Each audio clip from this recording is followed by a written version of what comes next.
Hey everyone, Rob here. Welcome back to another episode of The Better Way. So this week I wanted to talk about yet again something that debugging at work. And I want to talk about cloning your data, different ways to do it, and how to think about it, and when you need to do it. So what I thought I'd do today is show you, kind of paraphrase what came up. And first I'll tell you what happened at work. And it was a typical scenario. We had an array of data and we had cloned that array. Okay, we had cloned that array of data and we had made an alteration in our cloned copy. So we've made this copy of the data and we've made an alteration in the copy of the data, but it actually altered accidentally the original data too. And I wanted to show you an example of that happening and why it happens and how we can prevent it. So here's our artificial little test for this scenario, right? I've created a set of characters. So I've got this array of characters. One of my characters got the name Willow, another one's got the name, Buffy, and the other one's called the name Willow. They have different strengths, they have different magic powers, they have different weapons. Okay? Pretty straightforward. Also in my code I've got a couple of functions that can take a character and modify it. So this function called half strength will take a character and return a different character that's got half the strength. This one will, add a torch to your character. Okay, pretty straightforward. Here's the main function that we're going to be using called altered party. In other words, notice the altered. It's not alter party, it's altered. I'm trying to return a new copy of the party. Okay, I want to change the characters and return that altered party. I don't want to change the original characters. I just want to return an altered party. Make sense? So this function will be using our good friend map. And we'll talk about this in just a second. So here's the big test. Here's what it all comes down to. So I'm going to call altered party and I'm going to pass in the characters, and I'm going to request that our characters be set at half strength. Okay, and that's what I want to get back, is I want to get back the characters at half strength. So, and then I'm going to print this out. So I want to see the original set of characters and I want to see the set of characters at half strength. And what we're expecting to see is this array, and we're expecting to see Buffy. Well, the original Buffy should have 96 strength, and the altered should have 49, right? So that's what should happen. I also wanted to mention, why am I using JSON stringify here? Well, I'm using JSON stringify just to take this character's data and format it in a single line. So it's going to be easy to compare before and after. So let's run this and see what happens. So come on, we want to see 96, we want to see 98, and we want to see 49. And that's not what happened. So as we can see, somehow the original character got set to the new character strength of 49. It's like, what gives? What's happening here? Well, let's talk about what it means to clone an array. Actually, let's look at the code first. So here we call altered party, right? And we're doing something sneaky. Well, it's not really sneaky. What we're doing, we're taking our list of characters and we are running the map operation, and that should return a new list of characters. So this actually looks very safe. To refresh your memory, map takes an array and builds a new array based on some function that maps from one value to another. So that's the idea here, is we want to take the original characters and then we want to create a new array, and here are the new characters, right? And let's switch over to a diagram to show this in action. I'll just switch over here, and I've already shown kind of what's going on here. So here's our array called characters. So characters is an array of two things, and the way it works is the array basically contains pointers to these other objects. So here's a Buffy object, and here's a Willow object. Now, when I call map, that causes a new array to be created. So this convention, by the way, totally mine. I'm just making this up. Oops, that's not what I wanted to do. Let's delete that. I want to make this bigger. Yes, that's right. I don't know how to use this tool. Bear with me a moment. There we go. There we go. So I'm going to create this array called altered characters. So the way map works is, we're going to create this new array. So there's the original characters array, and then there's our new one, right? And if it were values, if the array contains values, then it copies the values over. So, if this was an array of integers, 1, 2, 3, 4, then it would just create a new array with 1, 2, 3, 4 in it. But that's not what's happening here. This is an array that has objects in it. So what it does is it has the references. It has the references to these objects. So I'm just going to do this and do this. Yes. So this is what's happened when we ran that character map function. We had the original characters array, and it's got a Buffy and a Willow in it. Then we created this new altered characters array, and it's got references to the original Buffy and the original Willow. Okay, so that when we alter, in this altered character array, we altered Buffy and we altered Willow. Doing that also changes the characters here. That's our problem. So we don't want to do that. We don't want to alter Buffy. We don't want to alter Willow. Instead, we want to create a new Buffy. So I'll say Buffy and Prime. Buffy Prime. So an altered version of Buffy. And that's what I want my altered character to point at, is that altered version of Buffy. Same thing for Willow. I'll call her Willow Prime. And that's my altered version of Willow. So that's what we want. We want, the original characters to contain the original characters, and we want our altered characters to contain altered characters. So let's see if we can figure out how to do that. It's pretty easy, actually. So here's our map function, right? And we said, please do an alteration for us, half strength. Okay, what does half strength do? It takes a character and it modifies it so that it's half strength, and then it returns it.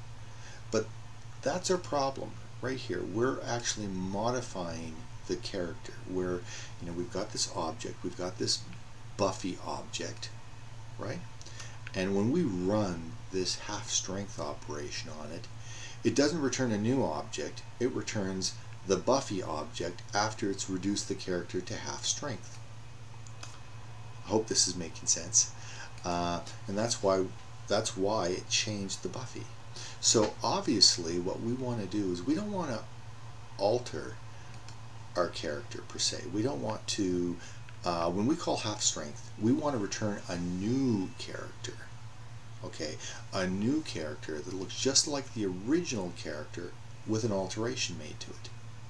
Okay, now there's an easy way to do this actually, and I really like it. So in the a few years ago, you would use object assign to create a clone of an object. But the new way to do it is this. The new way is using the spread operator. So I'm going to return, not character, I'm going to return an object. Okay? Right now I'm returning an empty object. Obviously that's not good. But what we want that object to contain is all of the properties of the original character. Okay, so I go ... character. In fact, let me just comment this line out. Right, so we want it to contain all of the properties of the original character. Okay, that's pretty close. So now we're just cloning it. But in addition to that, we want to change the strength. We want the strength to be half what it used to be. So, and I can just copy this here, I think. Copy that. So in addition to copying all of the properties, we're also going to say that it has a property called strength. And that strength is equal to, oops, didn't need that bit. The strength property is set to the character strength times 0.5. Okay, actually that looks pretty good. So now what we're saying is, you know, when this half strength, it no longer mutates, you know, the object. It doesn't go into the object and change the value directly. Instead, it creates a copy of the object that it's given. It creates a copy of the character, okay, and it also alters a property. This is a very functional way to do things. It's like, okay, I'm going to take what I've got, I'm just going to create some new data, I'm going to alter this bit, and the rest is left alone. So now, if we run this, we find that Buffy is the original character where she should be, and the same thing for Willow. And we can also see that our half strength is working too. So that's pretty good. Next, let's look at doing the torch, because it's a little different. Thank you. Okay, so next I'd like to change our stuff. So we're not going to do half strength anymore. Instead, we're going to add a weapon to each character. So instead of calling half strength, I'm going to say add torch.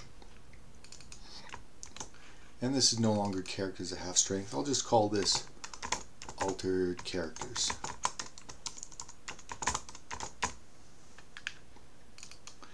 And you can probably guess that because we haven't made a change, this is going to have the same problem as the other example.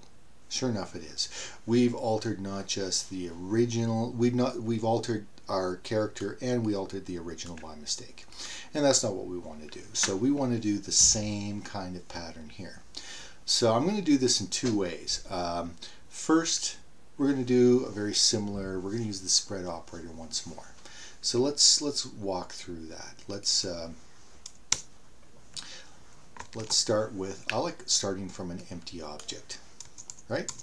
So here we're saying when we add a torch, we'll take the character and then well, it's an empty object, so it's not that useful right now. So let's copy the character. So same thing, ... and that's the spread operator. Work character. So that causes a new object to be created with, and it copies over all of the properties, right? Then now we want to also update the weapons. So how are we going to do that? Because weapons is this array. We can see weapons is this array of, you know, other objects, in this case strings. Well, one easy way to do it is this. Let's just let's break this down. Let's go let new weapons equal. So we're creating a new set of weapons. What is it? Well, we want it to be an empty array. That's pretty safe. Not very useful, but pretty safe. Actually, what we do want it to be is a copy of the original weapons array plus another weapon, right? Okay, so we go ...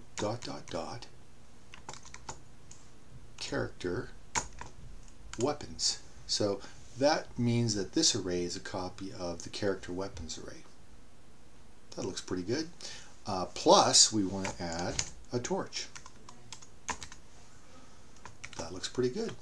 So now when we return this new character, it'll have all of the properties of the original character plus its weapons property is going to be set to this new weapons, just like that. So let's run this, and lo and behold, we fixed the problem. The original characters still have just, the original Buffy just has a stake. After we've altered our characters, Buffy's got a stake and a torch. So that worked pretty good. Now, there's another way to solve this problem that I'd like to touch on. This is, we've explicitly said, we've identified the places where we needed to clone objects and arrays. So we went in and we said, oh, weapons, that's an array.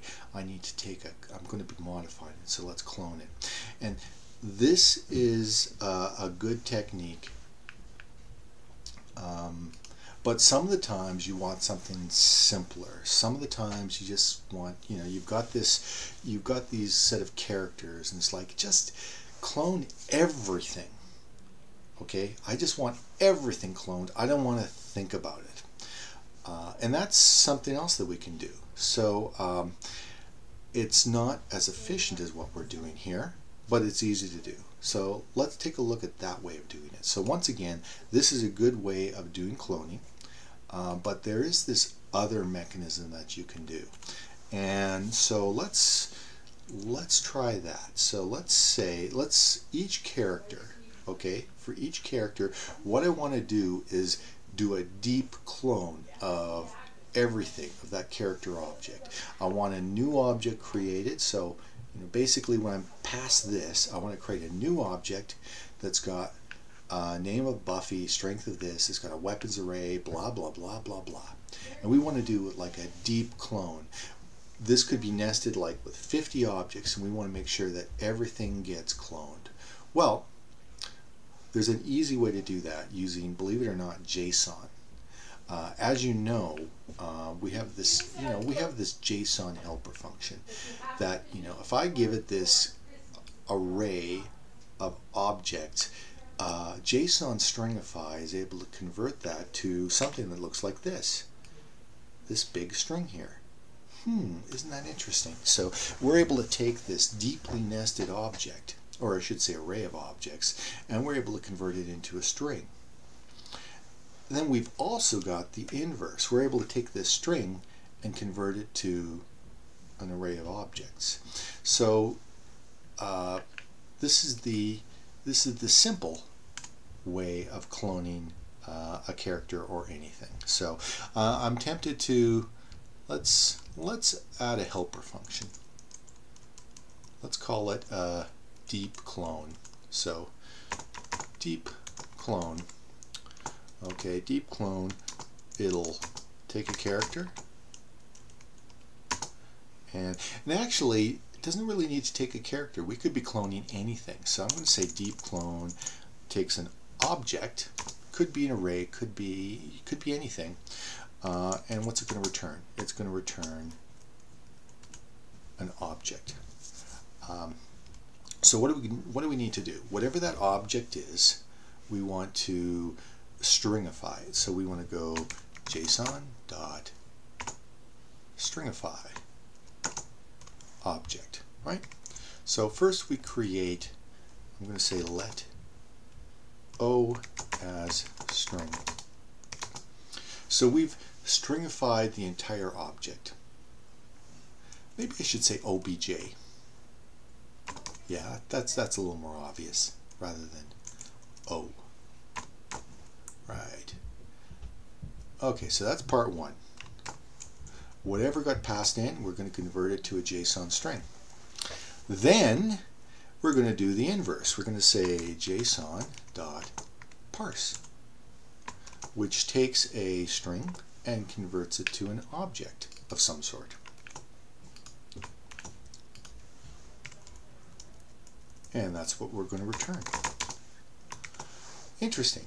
So deep clone, deep clone, I should call this deep inefficient clone actually, because taking an arbitrary object and converting it to a big giant string and then convert it back again, not particularly efficient. But if you're only doing, you know, a handful of objects, if you're not doing millions of them, quite often it's the simplest, safest way to do a deep clone. So here's our deep clone function, and now we can just do this. We can just say, okay, we have this character. Well, for each character, we're going to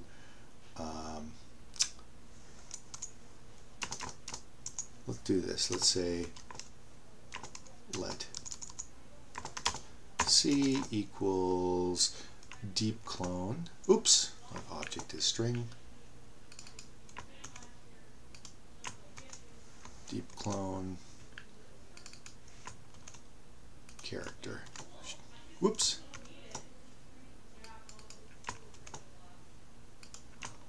I'm so lazy. Okay, so now we've taken our character, we've created a clone of it, and then we can do anything we want with that clone. In fact, so now we can just do this. We can just go c.weapons.push torch, right? And I don't like the indenting here. That's better. And we're going to return our new character here.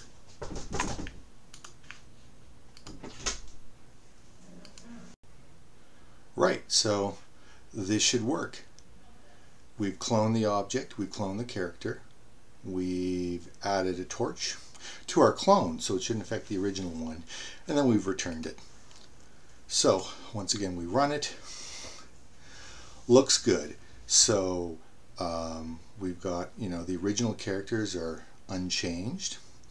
Our altered characters have the torch, as we can see, and all looks good. The only downside of this deep clone, as I mentioned before, is it is relatively inefficient.